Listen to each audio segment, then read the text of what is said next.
turbulensi keuangan, mampukah Garuda selamat? Bang Deddy, apa yang mau disampaikan lagi? Ya, saya kira kita ini wasting time 1 tahun sudah ya. Bulan Mei tahun lalu saya sudah bilang bahwa Garuda ini kalau mau selamat butuh uang 1,2 billion. Ya. Dan hari ini saya lihat meme dari Kementerian BUMN tetap sama, kalau mau ini butuh 1,2 billion. Jadi sebenarnya kita wasting time 1 tahun ini selama pandemi. Dan saya sebenarnya Pak Dirut, kalau menurut saya saat ini perlu ditumbuhkan sense of crisis di teman-teman Garuda. Ini penting sekali kalau menurut saya. Yang terbang itu harus actual Pak, nggak bisa lagi yang 60 hours itu minimum itu ya, itu harus Pak. Soal social distancing, kalau masalahnya hanya soal merasa aman atau tidak, saya kira bukan di situ kuncinya. Anda merasa aman tapi membakar duit 1 bulan berapa triliun Pak, 1 triliun mau dibakar kan? Itu minimal kita hitung-hitung itu kalau di social distancingnya tidak seperti sekarang, Anda bisa hemat 8 juta US per bulan. Masa mau dibakar tuh uang hanya untuk rasa aman palsu? Nah ini kan tidak sense of crisisnya nggak ada kalau menurut saya. Jadi dan kemudian yang namanya rute internasional itu Pak mungkin kecuali kargo ya. Nah kan perlu dihitung juga kargo internasional itu apa memang nutup operasionalnya Pak? Terbang ke Narita, terbang ke Australia, terbang kemana ini yang masih terbang nih sekarang? Apa memang masih bisa dipertahankan? Nah saya kira kita melihat Pak Irfan bahwa situasi Garuda ya terlepas dari optimisme Bapak sebagai leader di sana, kita merasa bahwa harus ada langkah yang tadi kalau Pak Said Didu bilang langkah yang radikal, kita setuju karena ini restruct yang sangat mendalam Pak. Sesudah sangat mendalam pun Pak, kita harus bicara lagi dengan lessor, dengan investor semua bahwa harus ada model bisnis baru, nggak bisa seperti yang sekarang. Ini kan seolah-olah kita nggak memikirkan ke sana, hanya mikir soal katakanlah kargo, tidak Pak. Pola hubungan dengan yang namanya lessor harus dirubah, totally berubah gitu loh. Kalau tidak, nggak bisa Pak. Kalau seperti sekarang ini nggak sustain kalau menurut saya. Jadi Pak Irfan tolonglah diingatkan sama teman-teman, ini waktunya berubah. Kalau nggak berubah mati, itu aja saya kira. Nah tadi pertanyaannya kan apakah ini mau national flag carrier? Itu memang harus dijawab oleh Presiden. Dan saya kira akan tetap flag carrier, tetap Garuda gitu. Cuma siapa yang akan mengambil alih persoalan ini? Semua liability-nya dan segala macam itu siapa? Mungkin kayak model Indosat zaman dulu misalnya, bisa aja. Ya, apakah kita cukup punya saham merah putih di sana? Lalu nanti model bisnisnya dirubah. Nama Garuda kan bisa tetap ada, kecuali mau diganti misalnya jadi Garuda Perjuangan nggak apa-apa juga. Yang penting Garuda itu pasti ada karena it's too good. Konsumennya ada kita, pasarnya ada, semua ada. Salah kelola dan situasi yang sebenarnya memaksa Anda harus totally change gitu. Itu Pak Alvin, Garuda Perjuangan Pak. Garuda Reformasi nanti. Baik, saya kira yang pertama ya tadi saya juga menyoroti ke depan ini mau jadi seperti apa. Saya mendukung gagasan bahwa Garuda fokus ke dalam negeri. Tapi juga jangan lupa rute luar negeri ini juga merupakan bagian dari diplomasi kita. Bahwa rute internasional ini kan juga bilateral, kita juga punya hak. Kalau orang negara lain bisa mengangkut penumpang ke dan dari Indonesia, kita juga punya hak. Nah hak ini pemanfaatannya bagaimana? Kalau bukan Garuda misalnya, mau Citylink atau mau swasta atau bagaimana, ini kan harus ada pemanfaatannya. Kemudian juga jangan lupa bahwa Garuda ini masih punya anak perusahaan yang masih sehat-sehat. Nah saran saya masalah ini diisolir, jangan sampai merambat ke anak perusahaan dan cucu perusahaan yang memang masih sehat. Saya kira ini perlu langkah-langkah ke sana. Dan terakhir mengenai kepegawaian yang sudah-sudah, tapi ke depan ini juga jumlah pegawainya dipertimbangkan lagi, gajinya, insentifnya yang lebih rasional, kemudian juga sebagai BUMN sekarang ini kan Garuda menjadi contoh, mau memberi contoh walaupun perusahaan limbung mau memberi hak-hak pekerja untuk pensiun dini. Ini luar biasa. Karena ini sangat mahal. Nah, harapan saya ke depan ini juga menjadi contoh, jangan lagi ada pilot yang PKWT. Yang statusnya bukan pegawai tetap karena pilot ini adalah core, inti dari Garuda. Nah, hal-hal seperti ini yang saya harapkan sekaligus Pak Irfan benahinlah ke depan ini. Baik, kita jeda dulu, nanti kita akan tanya Pak Dahlan kira-kira apa langkah yang bisa diambil oleh Garuda dalam waktu dekat supaya bisa selamat. Sesaat lagi tetap bersama kami.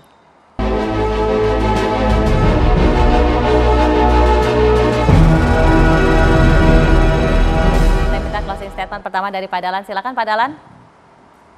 Ya, tadi waktu jeda saya komunikasi dengan salah satu komisaris Garuda, Mbak Yeni Wahid, putrinya Gus Dur. Beliau juga masih optimis ternyata. Jadi dalam forum ini saya memperoleh kesan bahwa satu pihak seperti gawat sekali, di satu pihak kok nggak terlalu gawat ya begitu. Misalnya beliau bilang cash flow masih positif, direksinya bilang 3 bulan yang akan datang pun masih bisa terbang normal. Nah, ini saya jadi agak bingung dan saya komunikasi dengan komisaris juga optimistis. Bahkan kelihatannya Mbak Yeni tidak terlalu optimis kalau PKPU. Karena PKPU itu kan harus yang memberi utang yang mempilotkan begitu. Dan itu harus mencapai angka tertentu. Menurut saya kalau menunggu pemberi utang mengajukan PKPU nggak mungkin mereka. Jadi harus direksinya. Jadi nanti kalau PKPU itu direksinya yang mengajukan PKPU dan jangan dibayangkan ini Garuda menjadi bangkrut, tidak. Operasional tetap normal, tetapi beban-beban terhadap utang itu dibekukan, kemudian di-schedule sesuai dengan putusan pengadilan. Nanti apakah dibayar 100 tahun atau 50 tahun atau 20 tahun, terserah keputusan pengadilan. Saya kira posisi Garuda kalau masuk PKPU, ya tolong dipikirkan juga. Menurut saya lebih baik karena jalan keluar gitu. Karena pasar domestiknya saya setuju masih sangat kuat dengan perbaikan-perbaikan seperti yang Pak Deddy sampaikan tadi. Jadi menurut saya masih oke. Atau ya sudah, kalau ngemplang kan nggak baik kesannya. Tapi kalau PKPU kan legal, secara hukum juga diakui, dunia juga mengakui. Kenapa? Malu apa? Kalau menurut saya tidak perlu malu. Terima kasih. Kalau emang nggak kuat nggak apa-apa, biar Dilan yang tanggung rindu itu. Bang Said silakan. Pak Singkat Irfan, saja. saya bukan tidak percaya Pak Irfan. Saya sangat percaya. Yang saya bilang hanya menyatakan begini. Satu, Garuda harus diselamatkan dengan cara satu, punya sikap dari Presiden. Apakah flag carrier dan mayoritas atau sudah tidak. Baik. Setelah itu, dan saya berharap ini 1-2 minggu ini sudah harus ada jawaban. Setelah itu baru ambil langkah yang radikal. Nah, sebenarnya langkah radikal yang ini hanya 3 sebenarnya yang perlu dilakukan. Satu adalah tentang pesawat, lessor. Yang kedua utang. Yang ketiga adalah tentang pegawai. Itu harus ada langkah radikal untuk menuju Garuda yang operasi normal. Nah, mudah-mudahan dengan langkah radikal 1 bulan bisa selesai sehingga apa yang dikatakan Pak Irfan tadi masih bisa terbang normal 3 bulan lagi bisa terjadi. Baik. Itu saya pikir dari saya. Baik, Bang Arya silakan singkat. Ya, langkah kita jelas, karena dari tadi sudah saya katakan bahwa pertama lakukan namanya negosiasi dengan lessor. Baik itu lewat in court atau lewat out court. Ya, nanti mana yang terbaik dipotong dan sebagainya. Tadi juga saya perlu sama Bang Dahlan bahwa cash flow itu ada positif karena kita ada yang nggak dibayar. Baik. Jadi bukan karena kalau dibayar semua sama utang-utangnya ya. 0 gitu ya, minus gitu. Oke. Jadi kemudian adalah bagaimana program dari pensiun dini. Baik. Pensiun dini yang dilakukan oleh Garuda ini harus cepat dilakukan supaya bisa. Nah, kemudian garap lokal. Lokal harus digarap betul total. Kalau internasional itu bisa kerjasama dengan pesawat lain, airline lain. Jadi airline lain yang ke luar negeri join sama Garuda, yang lokal digarap. Karena kita masih bisa hidup dengan itu dan marketnya bagus. Baik. Pak Dirut silakan, terakhir dari Pak Dirut. Ya, saya hanya ingin mengucapkan terima kasih atas pendapat, challenge maupun beberapa masukan saya catat dan kepada bapak-bapak sekalian mungkin beda pendapat, beda sikap dan mungkin juga usulan ini kan representasi dari rasa cinta bapak-bapak sekalian terhadap Garuda gitu kan. Jadi mohon kami diberi kepercayaan untuk menyelesaikan ini tentu saja dengan dukungan Bapak-Bapak sekalian. Tapi kalau mau ditanya dukungan apa yang paling real yang dibutuhkan Garuda hari ini, ya Bapak-Bapak mohon segera terbang dengan Garuda dan jangan pernah tidak terbang dengan Garuda. Gitu. Dan juga diajak teman-teman, diajak anak buah gitu kan, keluarga juga untuk terbang. Kalaupun nggak ada alasan mau ngapain ke sana, ya terbang ke sana terus balik lagi, nggak apa-apa juga kita dengan senang hati menerima. Karena itu bentuk dari kecintaan Bapak-Bapak mesti direalisasikan. Baik. Tapi jangan memberi dibakar pendapat terus itu dengan social distancing Pak Iya, Dirut.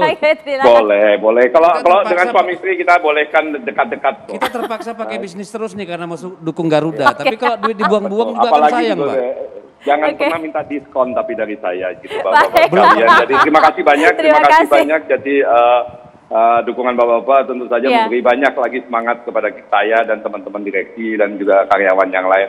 Mohon doanya Baik. dan insya Allah semuanya akan bisa kita bereskan bersama. Terima kasih. Baik, terima kasih Bapak-Bapak. Mudah-mudahan saja Garuda tetap bisa terbang dan turbulensi ini bisa terlampaui dengan baik. Saya Brigita Madhar, selamat malam, sampai jumpa.